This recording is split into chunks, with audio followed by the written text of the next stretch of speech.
你喝酒吗？如果你经常喝酒，厌倦醒来时头痛欲裂；如果你不想为了喝酒而付出金钱、健康、友谊，甚至婚姻的代价，而且你想没有痛苦的、迅速的、轻松的戒酒，不需要用意志力硬扛，看完这组视频后，你就可以轻松的和酒精说拜拜了。如果你尝试了其他戒酒方法都失败了，那看完这组视频可能是你这辈子最重要的决定。为什么要戒酒呢？人总得有个爱好吧，我可不想生无可恋。是不是戒你自己决定，我绝对不会强迫你。讲戒酒有2个原因：第一，酒精是一级致癌物，全球每年约有260万人死于饮酒。大家经常看头条新闻，如果伤亡30-50人，那就是重大恶性事件。但如果说单单在中国，每年因饮酒死亡的人数超过70万，这算不算超级重大恶性事件？但这样的悲剧就是现实，就发生在每个人的身边，不仅普遍出现在中国，也出现在美国、欧洲、全世界。第二，知识星球的小伙伴向我求助，他家里最近几年鸡飞狗跳，他的家人经常以各种形式给某位教主捐钱，还搭上了大量的时间和精力，说这是在拯救世界。前面讲洗脑的2集也说了同样的问题，他现在每天都来戒酒消愁，醉生梦死，问我怎么才能戒酒。当然，类似这样的问题，戒酒是一方面，另外还要解决抑郁问题，处理好家庭关系。那每天喝多少才叫酗酒呢？有的人只在周末喝，有的人只在晚上喝，有的人从一早就喝，但不管哪一种，结果都是毁灭性的。我现在每周喝1-2次，并没有发现有什么问题啊。酒精有个特性，会成瘾。你现在觉得没什么问题，不代表以后没问题。很多人都是开始1周喝1-2次，之后每晚都要喝1杯，经过多年之后，他们就成为酗酒者。只有穷人才会酒精成瘾，我有点家底，能喝更好的酒。而且不是说适当饮酒有益健康吗？全球有300万个富人也酗酒，他们的确会喝更贵的酒，但只要是酒，不管广告说怎么壮阳、怎么护肝，蕴含了多少文化，需要多少处女才驱，那都是忽悠。不管是白酒还是香槟还是啤酒，酒精只会伤害身体，最终的结局常常是家破人亡。在这件事情上，富人穷人的结果都一样。一般人会认为酗酒者往往是那些衣冠不整的醉汉，浑身散发了酒臭，无法清醒的思考和沟通。但其实有很大一部分，他们看上去和普通人并没有区别。白天也是正常工作，也很忙，到了晚上他们会开始喝酒。他们善于隐藏酗酒的事实，因为这在哪里都是不被接受的。所以很多酗酒者都会隐瞒。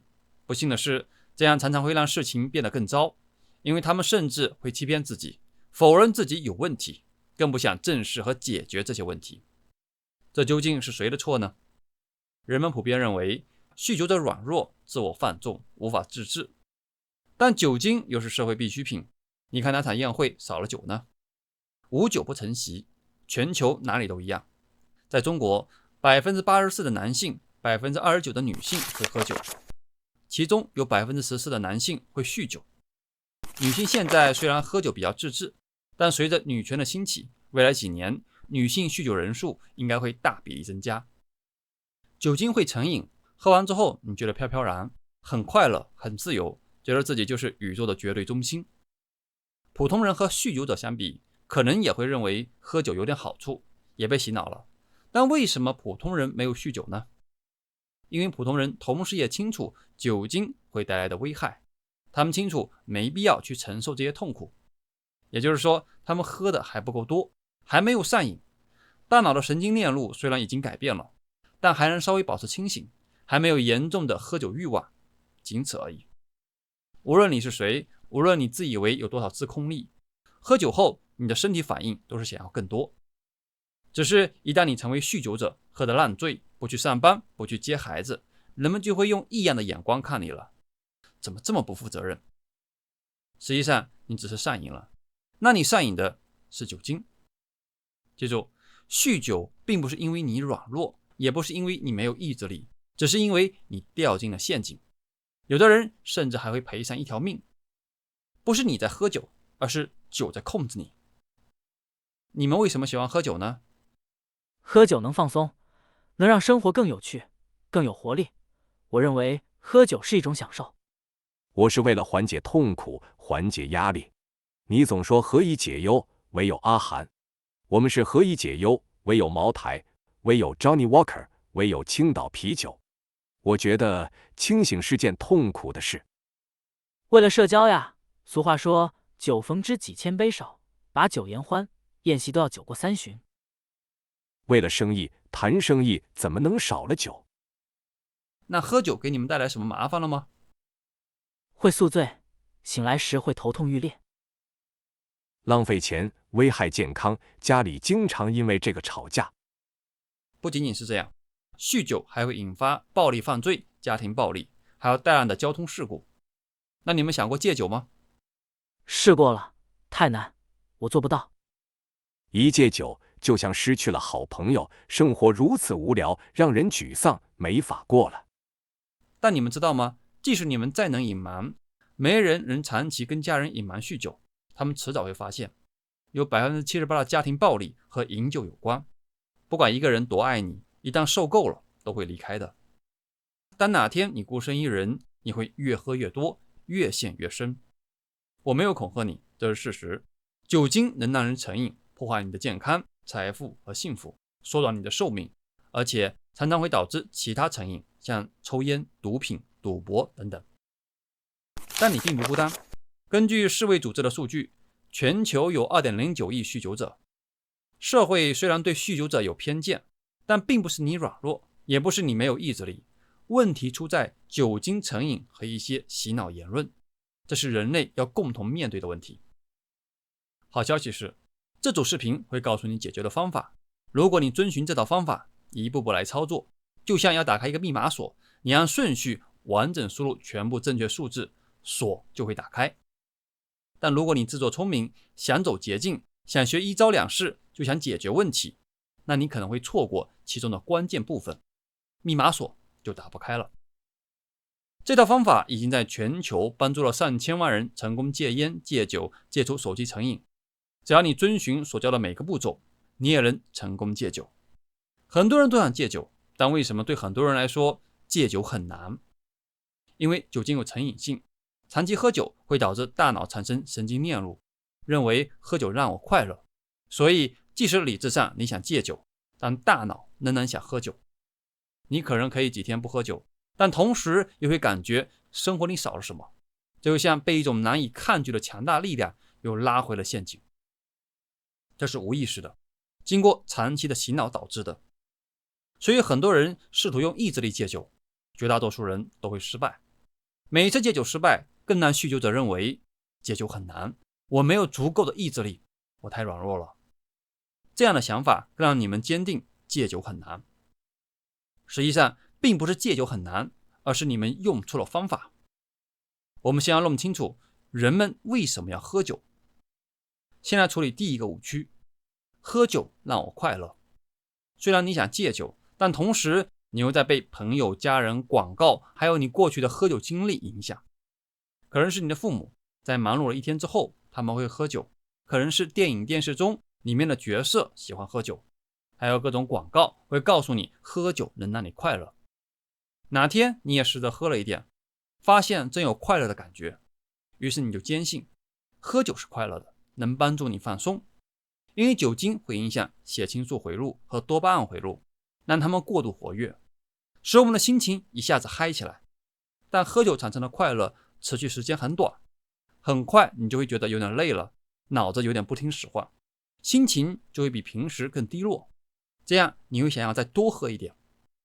每个人都只能观察到现实中的一部分事实，而且当你越关注其中一个方面时，越容易忽视其他部分。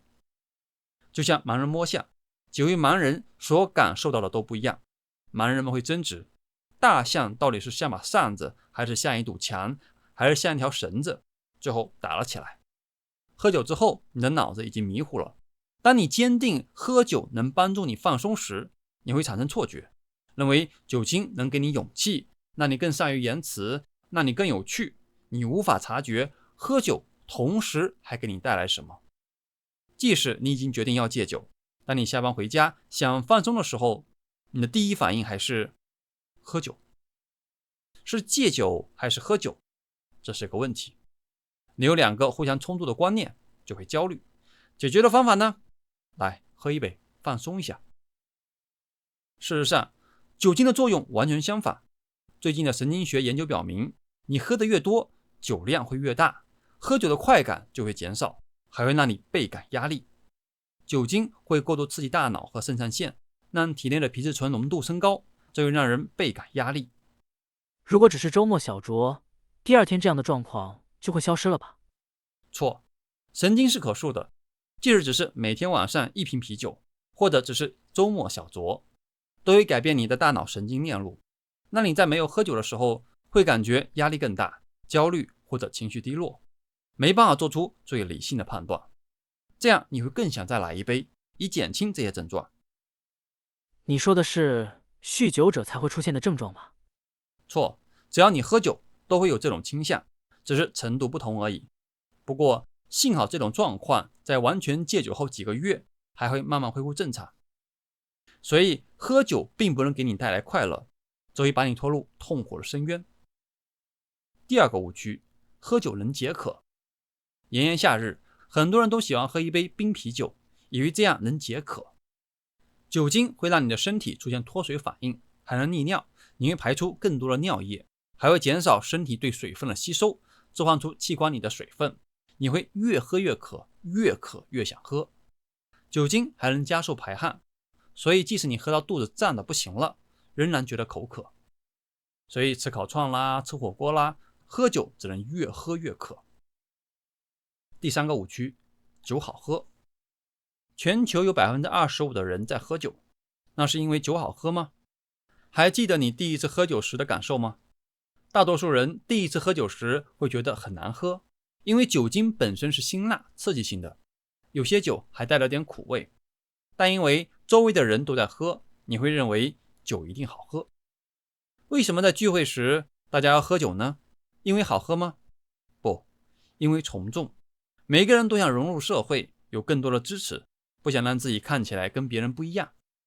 但喝了几个月后，你可能会上瘾，就会渴望继续喝酒。你的确逐渐适应酒精的味道，感觉越来越好喝。这是因为长期接触酒精，导致味觉变得麻木。也就是如入自然之事，酒而不闻其香；如入鲍鱼之肆，酒而不闻其臭。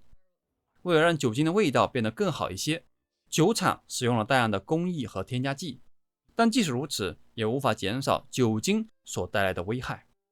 因为酒精是有毒的，而且既是水溶性，也是脂溶性，在人类的身体里可以说是畅通无阻，甚至可以直接通过血脑屏障到达大脑。它不像其他物质通常吸附在细胞上面，酒精可以直接穿透细胞，造成损害。要知道，我们经常拿酒精来消毒，就是因为酒精能直接穿透细胞，破坏细胞。所以当酒精进入人体之后，它们会经由消化道迅速被吸收，然后经由血液循环到达全身各个器官和组织，包括大脑、肝脏和心脏等等。这些毒药进入身体后，身体的解毒大师肝脏就出马了。除了少量酒精被呼吸道排出，90%以上的都经过肝脏代谢。肝脏会先把乙醇转化为乙醛，但乙醛是一级致癌物，所以肝脏会继续把乙醛经由乙醛脱氢酶转化成无毒的乙酸，最终变成二氧化碳和水排出体外，转化为热量。如果你的身体没办法快速执行这个代谢过程，尤其是乙醛的转化，那剧毒的乙醛就会在体内积累，让你头痛想吐，让你脸红。特别是体内缺乏 ALDH2 的人，中国人中缺少 ALDH2 的比例大约是 40%， 主要集中在东南部和台湾。也就是说，喝醉的反应其实是体内乙醛浓度升高的中毒症状。大家都担心乙醛中毒，但偏偏喜欢喝毒药。不管是酱香、清香还是浓香，或者是低度的啤酒，酒精都会攻击肝脏和免疫系统，破坏我们的健康，引发60多种疾病，基本上包括你所有听过或者没有听过的疾病。你应该看过有人喝酒喝吐的吧？但你看过有人喝橙汁喝吐的吗？呕吐是身体自救的方式，保护我们免受酒精中毒，因为身体知道酒精是有毒的。好，这是对饮酒的3个误区。人们对饮酒还有什么误区呢？请听下回分解。感恩老师，感恩作为阿罗汉，感恩大家花时间听法思维，愿大家远离酒精，保持清醒。有问题到星球，我有问必答。欢迎大家关注公号你好阿涵，只跟你说不忽悠，可实践的正念冥想，可以解忧，我有阿涵。欢迎点亮转发关注充电，欢迎加入频道会员，把视频传播给更多的人，会让您平安吉祥，一切顺利。谢谢。